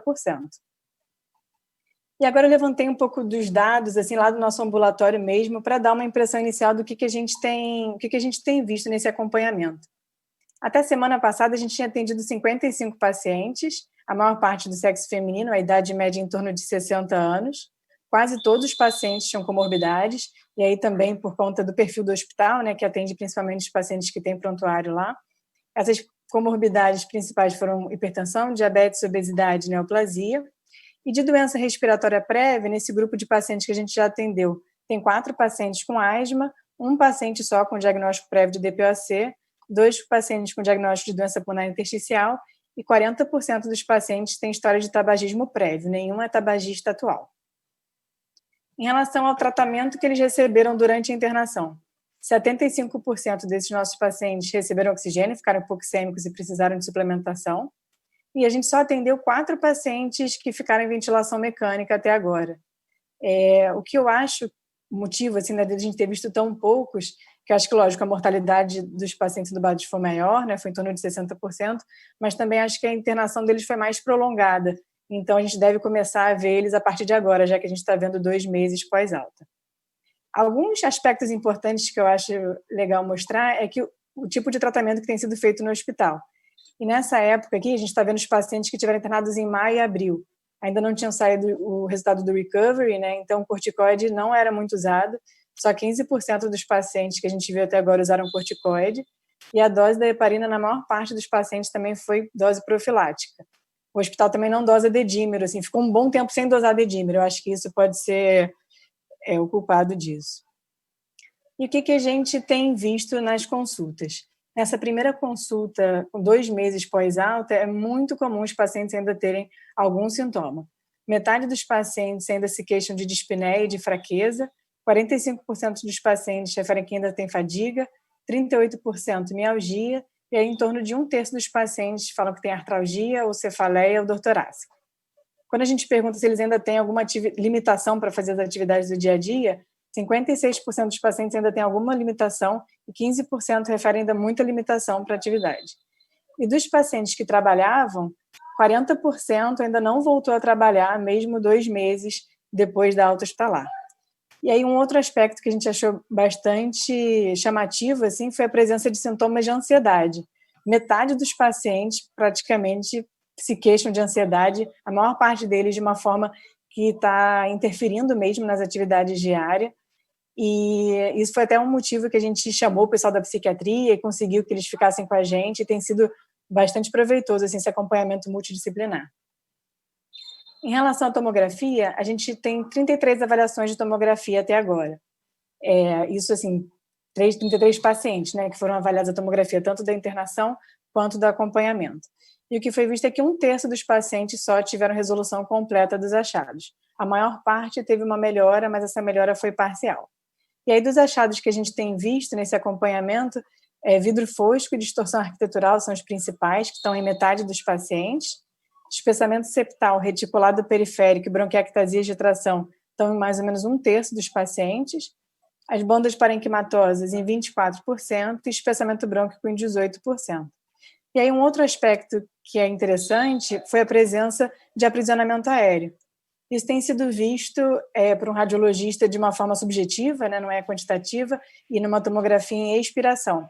Mas a gente viu que 64% dos pacientes têm sinais de aprisionamento aéreo na TC. E aí, só mostrando, assim, desses 21, 1 é asmático e 8 tinham história de tabagismo, mas aí tem mais de 10 pacientes que não tinham nem doença prévia e nem fator de risco para aprisionamento e tem nessa TC de acompanhamento. Em relação à prova de função, Até esse momento, a gente tinha já dado laudo de 35 exames. Ainda tem alguns que já foram feitos, mas estão esperando hemoglobina para corrigir difusão. Das espirometrias, que foram 32 exames avaliados, 34% teve resultado alterado. Essa alteração foi principal distúrbio obstrutivo, e aí 25% dos pacientes tiveram distúrbio obstrutivo, e aí mostrando desses 8 pacientes que tiveram distúrbio obstrutivo, 2 já tinham diagnóstico de asma, 1 era tabagista e tinha história de tabagismo, e tinham mais 4 aí tabagistas que teriam um fator de risco para ter distúrbio obstrutivo prévio, né? Então, quase todos tinham já algum motivo prévio. 50% era incipiente, que a gente chama quando tem só alargamento do TFF, e 38% moderado. E a prova bronquidilatadora foi positiva em 3 pacientes. Distúrbio restritivo foi visto em 4 pacientes, sendo que um deles tinha já diagnóstico de ELA e já tinha distúrbio restritivo, e outro já tinha uma restrição em exame prévio. Em relação à pletismografia, a gente já viu 31 exames até agora e 60% dos exames de pletis foram alterados. Essa principal alteração foi o aumento da resistência, que foi visto em 52% dos pacientes, e aí mostrando aqui, desses 16 que tiveram resistência aumentada, 2 eram os asmáticos e 4 tinham história de tabagismo, mas tinham 10 pacientes que não tinham nem história de doença prévia e nem fator de risco e tiveram resistência aumentada. A CPT foi reduzida em 5 pacientes, e só um desses tinha história de restrição prévia, os outros não tinham motivo prévio, e aprisionamento aéreo foi visto em 6 pacientes, sendo 2 deles os asmáticos e um deles com história de tabagismo. A capacidade de difusão, a gente já laudou 27 exames, foi reduzida em 1/3 dos pacientes. Essa redução foi leve na maior parte dos casos, e só, assim, até agora a gente só fez exame, a gente só deu laudo mesmo, de prova de função de 2 pacientes entubados. Esses 2 entubados tiveram redução da difusão. E a oscilometria de impulso, a gente já viu 34 exames, foi alterada em 44% dos pacientes, e essa alteração foi o aumento da resistência de pequenas vias. Em 15 pacientes a gente viu esse aumento de resistência, sendo 2 deles asmáticos e 4 tabagistas, mas também tiveram 9 pacientes que têm aumento da resistência sem ter história prévia. E a maior parte dos casos esse aumento foi leve, e a prova bronquidilatadora foi positiva em 35%. Então, quais são as nossas principais impressões iniciais do acompanhamento? Uma coisa que é comum, a persistência dos sintomas, mesmo 2 meses depois da alta. Metade dos pacientes ainda tem dispneia, metade ainda fala que tem fadiga e fraqueza, e a ansiedade tem sido realmente uma coisa muito comum, talvez sintomas de estresse pós-traumático também. A resolução completa das imagens na tomografia aconteceu só em 1/3 dos pacientes nesse momento, até agora. Aprisionamento aéreo foi uma coisa que chamou a atenção da gente, que a gente não esperava, e foi vista em metade dos pacientes. E as alterações funcionais também foram bastante frequentes, vistas em mais de metade dos pacientes. E aí o predomínio que a gente viu até agora é de doença de via aérea, com aumento de resistência de pequenas vias. E aí eu acho que vale lembrar que a gente está falando de um grupo de pacientes que ficaram internados, que ficaram hipoxêmicos na sua maioria, mas que não ficaram em ventilação mecânica. Eu acho que aqueles que tiveram mesmo SARA e ficaram em ventilação mecânica podem ter um comportamento funcional diferente. E a redução da difusão a gente viu em 1/3 dos casos, e o que é compatível com a literatura do pós-SARS e do que vem sido publicado. Então, essas são algumas impressões iniciais, acho que a gente ainda tem muito a produzir e a entender ao longo do acompanhamento, ao longo do tempo, e a gente vai trazendo para vocês. Obrigada. Muito obrigado pela apresentação, Nina. A gente, prestando atenção na sua aula, percebe, né, a importância da criação desse ambulatório, né? Existem outros centros também fazendo ambulatórios semelhantes, né, para acompanhar esses pacientes, e logo se percebe que a doença não termina, né, com a cura inicial e a alta hospitalar, né? Uma doença que persiste por mais tempo, né? Que acaba surpreendendo a gente mais uma vez. Em vários aspectos, a Covid-19 parece que vai seguidamente apresentando algo novo para a gente que a gente não esperava, né? E esse ambulatório acho que é fundamental para amparar esses pacientes e ajudar a gente a entender tudo isso. Na hora que vai botando em tabelas, em números, a gente consegue compreender exatamente o que está acontecendo. Muito boa apresentação. Obrigado, Nina. Eu vou passar a palavra agora para a professora Fernanda, e a Fernanda vai iniciar algumas perguntas para as palestrantes, e eu ressalto que, se por acaso alguém da audiência também quiser fazer alguma pergunta, é possível, o chat está aberto, nós temos mais alguns minutos de webinar. Fernanda, por favor. Então, eu gostaria de parabenizar todos os palestrantes. Eu acho que nós somos muito felizes de contar com a participação de todos vocês, porque a nossa intenção era justamente trazer atualizações, mas contemplar os diferentes e mostrar essa riqueza, não é, que essa situação, enfim, né, apesar de toda a tragédia, das perdas que nós tivemos de vidas humanas, mas essa riqueza de conhecimento que foi gerado e que ainda está em geração, e a integração das diferentes abordagens no manejo da Covid-19. Eu queria, inicialmente, comentar a palestra da Patrícia, em relação, acho que ela traz 3 reflexões muito importantes, e eu gostaria, em seguida, de fazer uma pergunta à Patrícia, mas eu acho que ela demonstra, né, e é admirável como é possível, e foi possível, gerar um conhecimento de qualidade, por meio de pesquisas de qualidade, em intervalo pequeno de tempo, mas mostrando a maturidade dos cientistas que nós temos no momento, a integração dos estudos multicêntricos, a integração dessa informação, como isso foi importante. Ela trouxe também a importância do aspecto dos fenótipos das doenças, isso cada vez está mais claro para nós, não é? Que manejamos diferentes doenças respiratórias, que têm custos crônicos, a importância do conhecimento fenótipo para que a gente possa oferecer o melhor para as pessoas que têm os nossos cuidados, nossos pacientes. E, por último, esse aspecto muito interessante que a Patrícia traz, que é a questão da terapia celular, né, a fronteira do conhecimento. E eu gostaria de, então, perguntar à Patrícia, como a Patrícia vê, de fato, a potencialidade, trazer comentar um pouquinho mais sobre a questão da terapêutica celular, quais são as reais potencialidades no contexto da Covid-19, como ela vê isso e como isso está próximo, né? A gente já tem evidências, a gente consegue imaginar como isso sendo incorporado, uma vez que a gente tenha, né, claro, a gente vai conduzir, a condução dos estudos vai nos fornecer as evidências necessárias para que nós possamos tomar a decisão se de fato vai ser uma terapêutica específica para a situação Covid,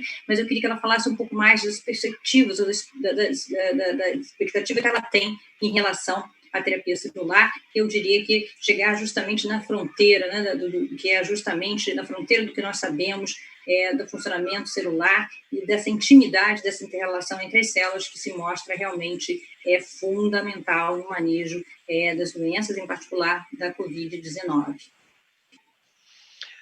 Obrigada, Fernanda, pelos comentários e pela gentileza. Falando sobre terapia celular, objetivamente a gente está numa fase muito mais inicial do que as outras terapias que a gente vem estudando. Muito porque existe uma legislação no Brasil que eu acho correta, que é uma legislação associada à segurança, né, que não permite que a gente faça, por exemplo, 50, 100 pacientes de uma vez só, e que isso tenha que ser feito no passo a passo. Então, o que eu posso te afiançar no momento é que, fazendo da forma que a gente está fazendo, né, a gente está vendo respostas relacionadas à segurança.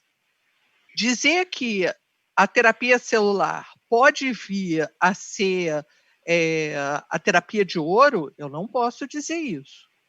Existem outros estudos que vêm sendo realizados pelo nosso grupo, que aí são estudos com maior número de pacientes, placebo controlado, duplo cego, que eu acho que isso daqui é futuro da Covid. Eu não consigo imaginar COVID sendo novamente, depois de 6 meses, estudos observacionais ou estudos retrospectivos.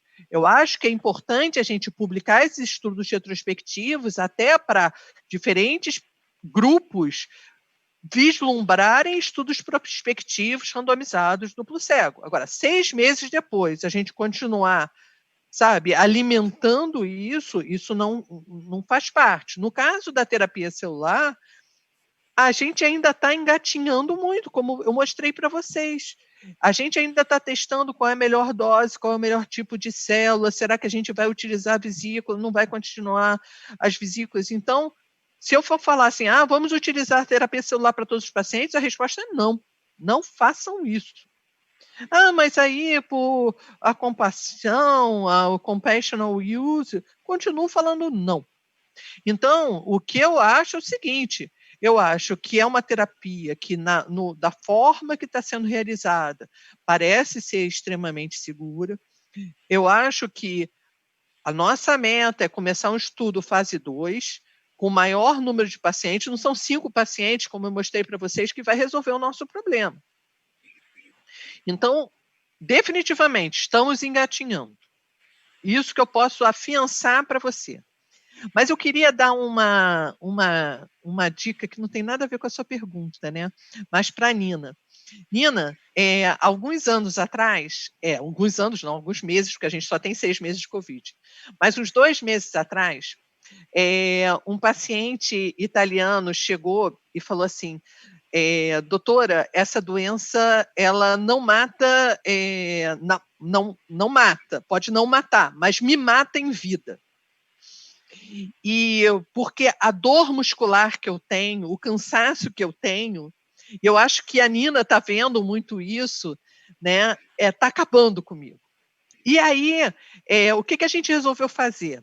Estava todo mundo fazendo autópsia, né, biópsia de pulmão, por causa do perigo disso tudo. Então, a gente biopsiava pulmão, biopsiava rim, e a gente resolveu biopsiar músculo. E qual foi a nossa surpresa, Nina? É que o músculo estava cheio de vírus e que o músculo estava todo inflamado. E quando a gente começou a olhar isso num tempo mais prolongado, essa miosite era uma das últimas coisas que desaparecia. Isso ainda vai ser publicado, mas eu acho que é bacana a gente poder mostrar num webinar, né, que todos os doentes devem chegar para vocês e falar assim, nossa, que desconforto é esse que continua durante tanto tempo? E a gente sempre pensa, né, que era na miopatia da ventilação mecânica, porque esse paciente ficou muito tempo em ventilação mecânica, mas não, é o vírus que está lá. Mas eu respondi a você, Fernanda, e dei um carinho para a Nina. Não, ótimo, Patrícia, excelente, excelente, excelente, muito bom. Eu queria agora fazer uma pergunta para a Ana Paula.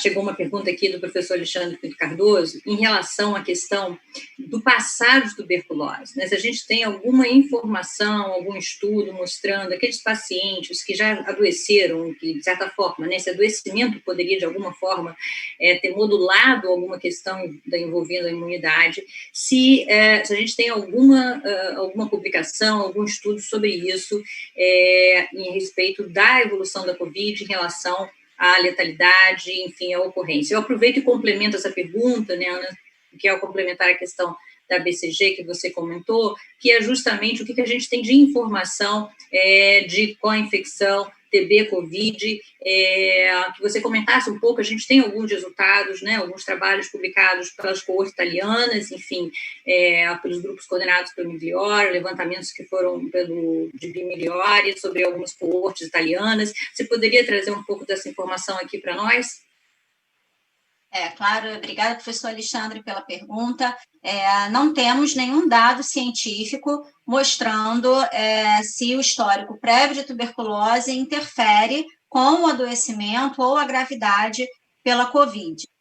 Surpreendentemente, hoje, eu estava lendo uma matéria na imprensa leiga, se essa que eu posso chamar assim, que estava achando curioso que no Brasil, o número de casos de infecções assintomáticas, né?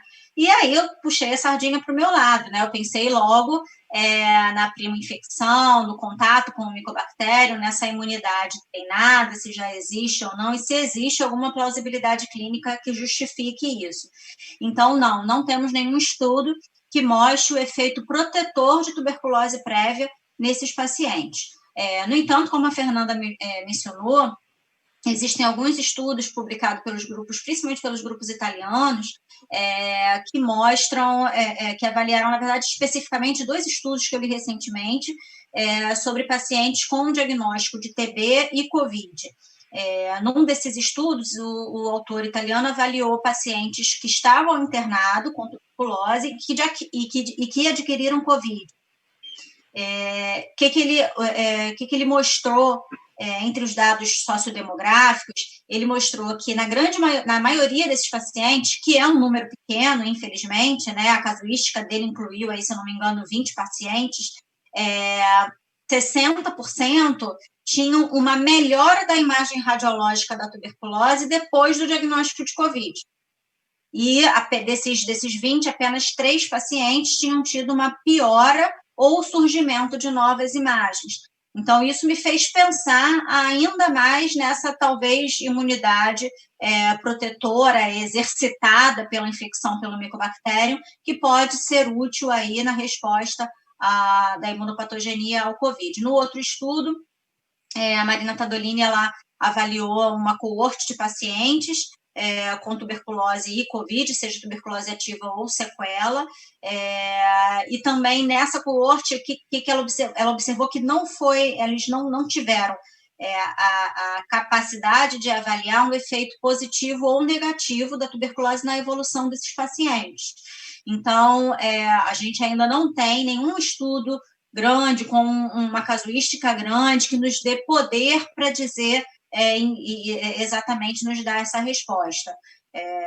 Mas acho que estudos prospectivos, como a própria Patrícia falou, né, acho que os retrospectivos vão nos ajudar aí a formar hipóteses e ideias, né, mas os estudos prospectivos podem nos ajudar a responder essas perguntas. Obrigada, Ana. Obrigada pela resposta. Eu vou seguir agora com uma pergunta para a Nina. A pergunta foi enviada pela doutora Márcia Martins. Nina, a gente sabe que prova de função respiratória em COVID é uma questão meio tabu, né? Então, a doutora Márcia está perguntando aqui quais foram as medidas de biossegurança que foram adotadas para realizar os exames de prova de função respiratória e quanto tempo depois do sintoma desses pacientes e da alta hospitalar que foram realizadas ou estão sendo realizadas essas provas de função. Bem, primeiro respondendo a Patrícia, realmente é uma coisa interessante, assim, e a gente está vendo um monte de paciente que não ficou entubado, que não usou bloqueador, que não usou corticoide, que fica mesmo com mialgia. Então, realmente deve ser efeito do vírus e tomara que a reabilitação ajude para eles melhorarem esses sintomas todos. Respondendo à pergunta agora, primeiro a questão da biossegurança foi a seleção dos pacientes para fazerem o exame. E aí tem a ver com o tempo mesmo. A gente só está fazendo exames de pacientes 2 meses depois da alta hospitalar. Então, esses pacientes já têm mais de 2 meses do início dos sintomas. A gente acredita que eles já nesse período já não estejam mais transmitindo, até pelas recomendações que tem hoje em dia da OMS. Em segundo, a gente separou os dias, assim, tem um horário específico que a gente tem feito só os exames pós-Covid e um aparelho específico que a gente está usando só para os pacientes pós-Covid. Fora isso, né, o laboratório tem funcionado até agora, esse mês começou a voltar ao normal, mas até esse mês estava fazendo só exames de risco cirúrgico para pacientes oncológicos e para os pacientes hematológicos que iam fazer transplante. Então, estava realmente com o volume diminuído e os aparelhos estavam sendo usados diferentes, em horários diferentes. A gente tem usado um filtro, a gente sempre usou, na verdade, um filtro descartável para cada paciente, com bocal descartável para cada paciente, e tem sido feita a higienização do aparelho com álcool 70 entre um paciente e outro, e uma desinfecção terminal no final dos exames. e toda a equipe tem ficado protegida também para proteção de aerossol. Então, tá todo mundo trabalhando com N95, capote, 2 luvas e face shield.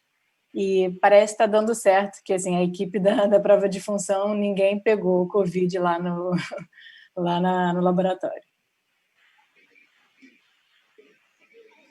Tá ótimo. Tá ótimo, Nina. Muito obrigado. Eu vou passar agora para a Fernanda. A Fernanda vai, então, iniciar as considerações finais e passando a palavra para cada uma das palestrantes. Por favor, Fernanda. Perfeito. Eu gostaria, então, de pedir que cada uma de vocês deixasse uma mensagem que vocês acham, assim, que foi, assim, uma mensagem para quem está nos acompanhando. Tem várias pessoas, né, que estão acompanhando, foram muito boas as palestras, foram excelentes, mas eu gostaria que vocês deixassem uma mensagem. Gostaria de convidar inicialmente a Patrícia para começar. A Patrícia, você teria uma mensagem para deixar para as pessoas que estão nos acompanhando nesse contexto do Covid, enfim? Eu aprendi algumas coisas nesses 6 meses de pandemia.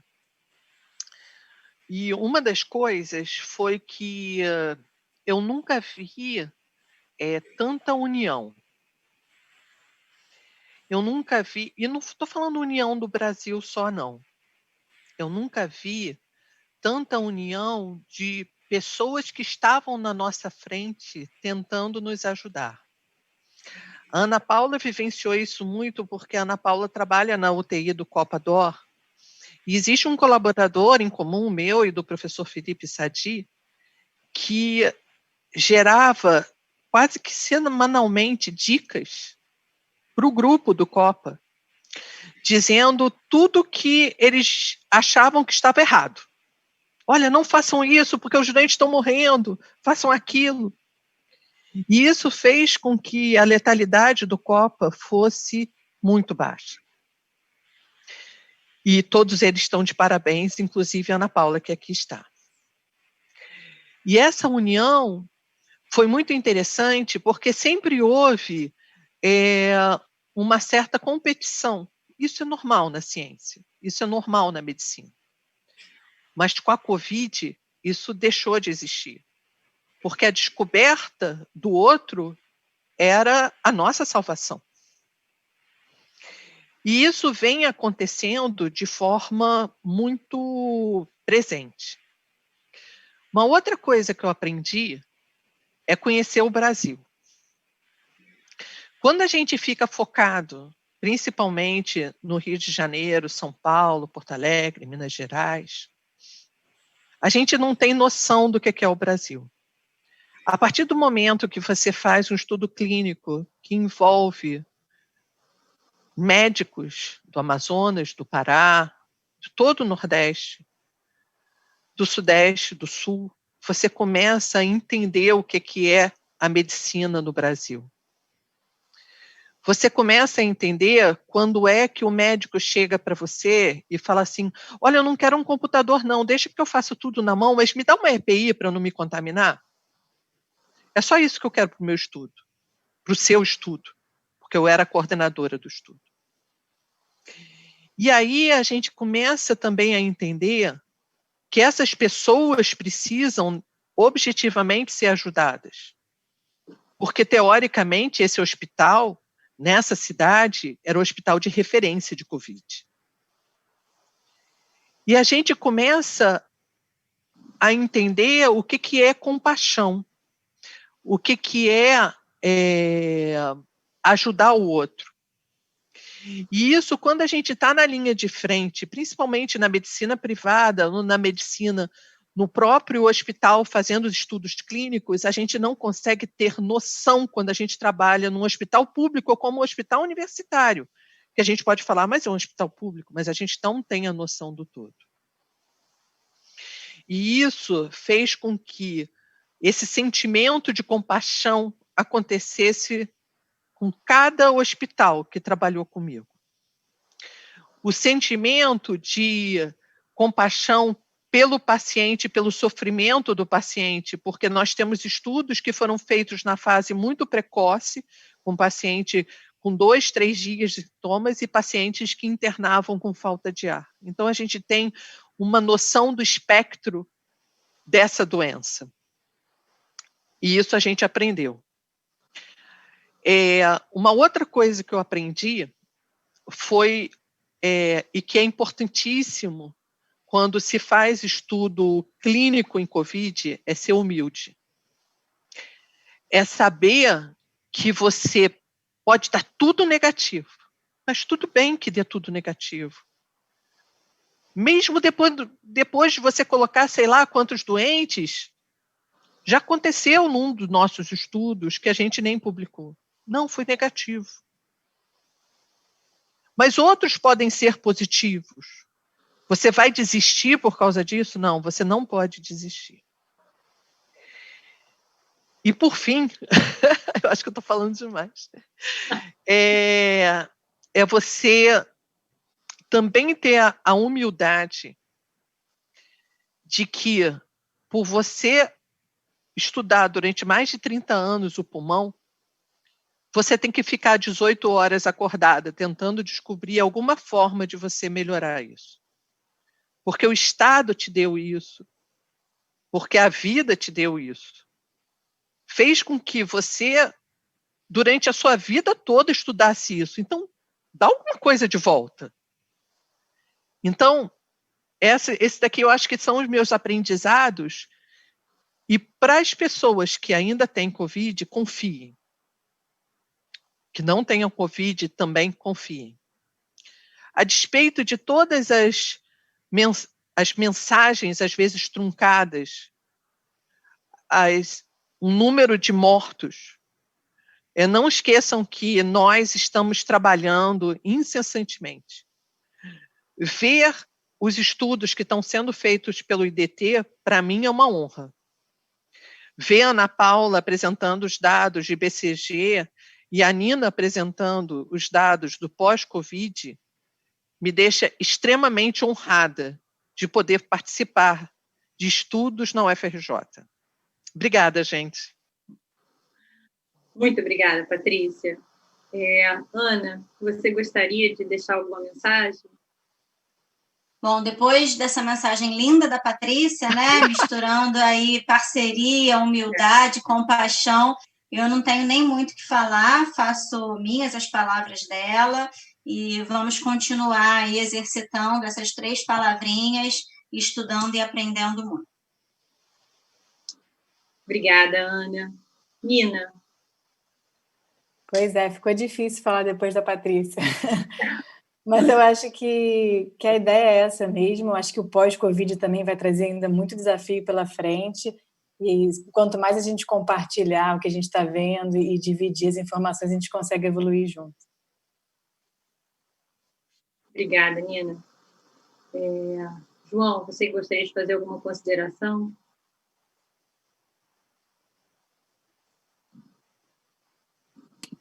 Perdão, estava com o microfone desligado. Bom, como considerações finais, eu queria dizer, assim, estou até um pouco emocionado, porque há 48 horas atrás eu estava me sentindo na própria Idade Média, né? A gente vive num país onde, assim, uma coisa horrorosa, uma menina de 10 anos sofre um estupro e existe assim, as pessoas impedem ela de chegar a um hospital, quer dizer, uma coisa que parece de bruxaria. E aí, de repente, 2 dias depois, a gente participa de um webinar com 5 mulheres superpoderosas, mostrando, quer dizer, toda a capacidade que vocês têm de liderar, de produzir, de gerar conhecimento e o quão, assim, quantas coisas que vocês podem fazer pela sociedade. Eu tenho 2 filhas pequenas, mulheres, né? Uma de 9, uma de 7 anos, e eu espero que a Maria Luísa e a Letícia cresçam num país cheio de Patrícias, Fernandas, Ana Paulas e Ninas, por aí. E eu, antes de terminar, eu queria, assim, eu preparei para vocês aqui, eu queria deixar um versinho, já que é de mulher, né, da Cecília Meirelles, que diz que a primavera chegará, mesmo que ninguém mais saiba seu nome, nem acredite no calendário, nem possua jardim para recebê-la. É isso que eu queria dizer para vocês. Poxa, João, muito bonito, agradeço a sua coordenação, suas palavras foram também muito importantes. Antes de finalizar, eu queria, enfim, agradecer a todos que acompanharam a gente até aqui o momento, mas dizer que foi realmente, assim, particularmente emocionante participar desse webinar. Patrícia me emocionou muito agora com as suas últimas palavras, particularmente. A Patrícia, que é um exemplo para todos nós, que, enfim, né, fomos alunos da Faculdade de Medicina, e, enfim, foi justamente quando eu passei lá no básico, na disciplina de básica lá do PCI, de doença respiratória, que a minha paixão pelo pulmão, enfim, né, apareceu, e isso eu não tenho dúvidas que foi por conta das pessoas com quem eu convivi ali. E, enfim, Patrícia é um exemplo, para mim, uma pessoa que eu admiro enormemente. Mas Ana e Nina são as novas gerações, enfim, são pessoas brilhantes. Eu também tenho muita felicidade de conviver com ambas lá no FRJ. Enfim, são pessoas extremamente dedicadas e ativas, e tudo que elas apresentaram em projetos, enfim, partiu justamente dessa vontade de ver o próximo, de estudar e ver, de criar e de inovar e procurar novas soluções. Então, assim, realmente esse webinar foi bastante emocionante para mim, essas pessoas todas, e o João, que é um grande companheiro nosso, enfim, do Instituto, e é uma pessoa de uma acessibilidade incrível, e que, enfim, conduz tudo com muita atenção, com muita delicadeza, e que trouxe um tom especial a esse webinar. Então, eu só tenho a agradecer a todos vocês, foi um momento de grande emoção, de grande felicidade participar com vocês, e esperamos que possamos ter passado informações que venham a ser úteis para todos vocês que nos acompanharam, e que depois poderão assistir também esse webinar na página da Subterge, que vai estar disponível para assistir em outro momento, com aquelas pessoas que não puderam assistir todo o evento agora, ou que não puderam assistir neste momento, poderão fazê-lo em momentos que forem mais confortáveis ou possíveis. Esperamos que com isso a gente possa estar contribuindo e trazendo essa nossa experiência no sentido de auxiliar, como essa visão mesmo que Patrícia trouxe e que nos emocionou, que é a questão da união, todo o saber médico no sentido em prol da melhoria da saúde de todos. Então, assim, eu gostaria de dar boa noite a todos vocês, a quem está nos assistindo até agora, enfim, a todos os participantes desse evento. Foi realmente um grande evento. Eu gostaria de dar boa noite, então, a todos vocês. Obrigada por tudo. Boa noite a todos. Tchau. Boa noite.